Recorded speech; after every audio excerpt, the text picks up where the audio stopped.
How am I walking worthy? I tell folks, if you just come through those doors and plop in a seat, that's the ABCs of Christianity. That's the bare minimum you're doing. Paul said in Romans 12:1, he said to present yourselves a living sacrifice. But he said that's your reasonable service. What Paul said, that's the least you can do. That's the least. That's not the greatest. That's the least you can do. What else have I done since I've been a member of the body of Christ? How am I going to hand God a resume? Some of us are going to hand God a blank resume. All it's going to have is a name on it and an address. That's it. Paul says, man, I want you to walk worthy of your calling. You don't just come sit down.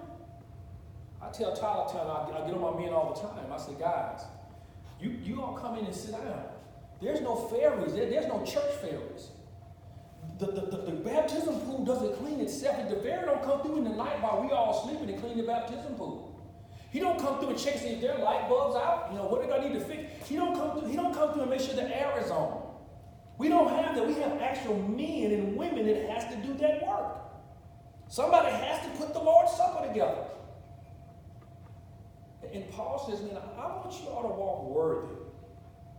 And some of us are not walking at all. We're actually sitting on the sideline looking at everybody else participate. I ask folks, who wants to sit in? If you want your favorite ball team or basketball team, I think the Astros are just getting ready to go to the World Series. If you was on that team with the Astros, would you just want to be in the dugout? You want to say, man, I want to get in and get one swing. I mean, this is the World Series. I want to hit. Well, let me pitch run. Something. Well, it depends on how much you get paid. Getting paid the same amount.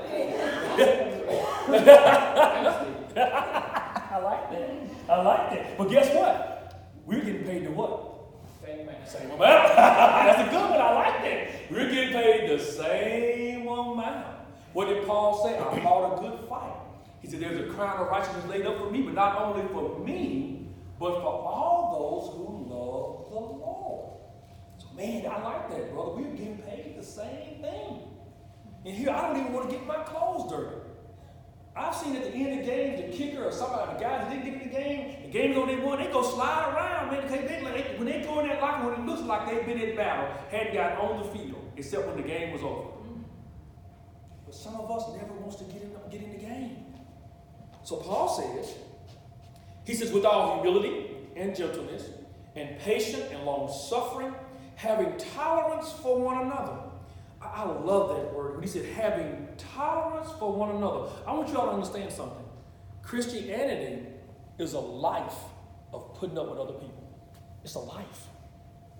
Putting up with the person that sits beside you, putting up with your neighbor, putting up with your coworker. It's a life of putting up with other people. That's what it's about. And if I'm the strong one, then why don't I lead by example? I used to tell my son, I said, one thing I pride myself on is taking a hit. I pride myself on taking a punch. Some of us got weak chins. We can't take punches. Somebody say something to us, we want to retaliate. We want to prove ourselves. We want to prove that they're wrong. If it's not doctrinal, I basically don't even get in the fight. I said, when it's doctrinal, come to it. When you talk about politics, all that, I could care less. Let me tell you why I could care less about this. Go to 2 Timothy chapter 2. Yes, 2. I want y'all to let's read this together. Let me show you why I don't ever get concerned with stuff like that. And this is biblical. 2 Timothy 2. We always quote verse 2, but we ought to go down to verse 3 and 4. We always quote verse 2, but we ought to go down to verse 3 and 4. So let's look at 2 Timothy chapter 2. Let's look at verse 2. Verse 2 says what? Commit thy thing to faithful men. Come on, that they may be able to teach others also. But watch this. Watch what Paul says. He's getting ready to throw something out. Read verse 3 for me, brother. Thou therefore endure hardness as a good soldier of Jesus Christ. He said, now therefore endure good hardness as a soldier of Jesus Christ. Well, watch what he says. Next verse. Keep going. No man that warreth entangleth himself with the affairs of this life. Wait a minute. He says, no active in soldier entangles himself with the affairs of this life. This is not my fight, because this is not my home. That's why we have a lesson in this week called Pilgrim or Resident. Are you a pilgrim or resident? My fight is not with this world. My fight is not with our government, our president, none of those things. That's not my fight. I don't have time to get entangled in those things. Satan wants us to get entangled in there. Because you know what? If I'm entangled with who the next president is going to be, when do I have time for this? When do I have time to bring people to Christ? When do I have time? When do I have time to strengthen the church and preach the gospel? I don't ever read what Paul tells Timothy. He said, when he tells him to preach the gospel, be instant in season. I don't ever hear him say, go get involved in the word. Be on one side or be on the left. I don't ever hear him read that. He said, until I come, pay attention to your teaching and prescribe these things to others. That's what I read. And he tells them here, man, a good soldier doesn't get entangled. We didn't learn Christ this way. We got a task. I like what the apostles told him in Acts chapter 6. He said, we can't leave the word of God to serve tables. Not that that's beneath us. God called us for a particular task.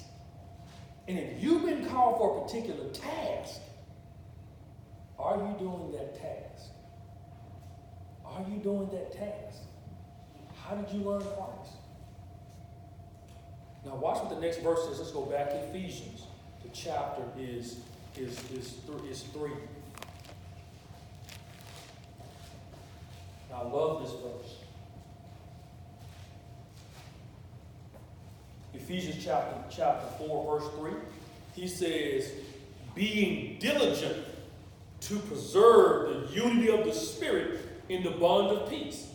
He says, man, being diligent to preserve the unity of the Spirit. This is equivalent to your family telling you this here.